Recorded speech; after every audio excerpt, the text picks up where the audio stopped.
আমার কাছে আবেদন দিছে, উনি বলছে 100 টাকা দেওয়ার জন্য। আমি দিই না, আমাকে বিভিন্ন রকম আনসার কথাবার্তা বলছে, গালিগালাজ করতেছে। এরপরে একজন আনসার লোককে বলছে, উনি আনসার লোক উনার সাথে অন্তর্ভুক্ত, উনি আসে আমাকে বলতেছে উনাকে টাকা দিচ্ছেন না কেন। আমি বলতেছি তো টাকা কি এখানে গাছ লাগাইছি। উনি শেষ পর্যন্ত আমাদেরকে 50 টাকা হাত নিচ্ছে। আর ব্লাডে কিনতে গেছে ওইখানেও দালাল চলত, প্রত্যেকটা সেকশনে দালাল। আর এখানে সেবার জন্য আমরা আসি সাধারণ মানুষ, আমাদেরকে সেবার পরিবর্তে আমাদেরকে হয়রানি করে, মেডিসিনের জন্য, ওষুধের জন্য বিভিন্ন রকম হয়রানি করে। তো এখানে আমি কাছে দৃষ্টান্ত করবো, এটা খতিয়ে দেখে এখানে এগুলো আছে। দালালের কারণে দালালি যদি দালালরা যায় আপনার চিকিৎসা সুন্দর হবে, এমনকিভাবে কোনো জায়গায় আপনার সিরিয়াল দিতে হবে না। দালালদেরকে টাকা দিবেন আপনার চিকিৎসা ঠিক আছে, দালালদেরকে টাকা দিবেন না আপনার চিকিৎসা নিয়ে ভুক্তভোগী হইতে হবে। দ্বিতীয় কথা আপনি রাত্রে ঘুমাবেন, ঠিক আছে, ওখানে মনে করেন আপনি টাকা দিতে হবে। আপনি যদি মনে করেন যে টাকা না দেন আপনাদের গেটের বাইরে বাইরে করে দিবে।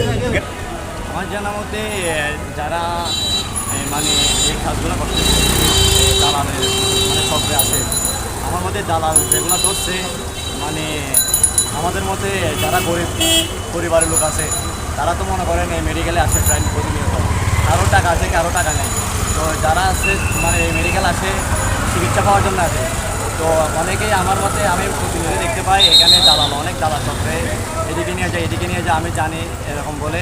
তো 200 দেন 500 দেন 100 দেন এরকম বলে মানে অনেক দালালরাই এখানে মানে মানুষের কাছ থেকে টাকা হাতিয়ে নেয়। ছিল এবং মেডিকেল কলেজের সম্মানিত ডিরেক্টর স্যার আমাদেরকেও এই বিষয় সম্পর্কে জানিয়েছেন এবং পর্যাপ্ত গোয়েন্দা তথ্য নিয়ে তারপর আমরা অভিযানে পর্যন্ত 19 জনকে ধরা হয়েছে এবং তাদেরকে বিভিন্ন মেয়াদে শাস্তি দেওয়া হয়েছে। শাস্তির মেয়াদটা 1 দিন থেকে শুরু করে 1 মাস পর্যন্ত তাদের বিনাশ্রম কারাদণ্ড এবং বিভিন্ন মেয়াদে জরিমানা করা হয়েছে, বিভিন্ন পরিমাণে জরিমানা করা হয়েছে। তাদের মধ্যে যারা আটক হয়েছে তাদের মধ্যে তাদের যে সাক্ষ্য দিয়েছে কথা বলেছেন, অবশ্যই তারা কি স্বীকার করেছে তারা যে এই মেডিকেলে দালালের সাথে সম্পর্ক? হ্যাঁ, তারা এই মেডিকেল দালালির সাথে সম্পর্ক, কিন্তু তাদের ভাষ্য মানে এক একজনের এক এক রকম। কেউই বাংলাদেশে আমাদের মানে প্রেক্ষাপটে যেরকম আমরা সরাসরি আমাদের দোষ স্বীকার করি না, কিন্তু বিভিন্ন কথাবার্তার মাধ্যমে আমাদের দোষগুলো বের হয়ে আসে। কেউ কেউ সরাসরি তাদের দোষ স্বীকার করেছে, কেউ কেউ তাদের বিভিন্ন ভাষার মাধ্যমে তাদের দোষ বের করে এনেছে, এরকম বিষয়টা। বললো যে 21 জন 19 জন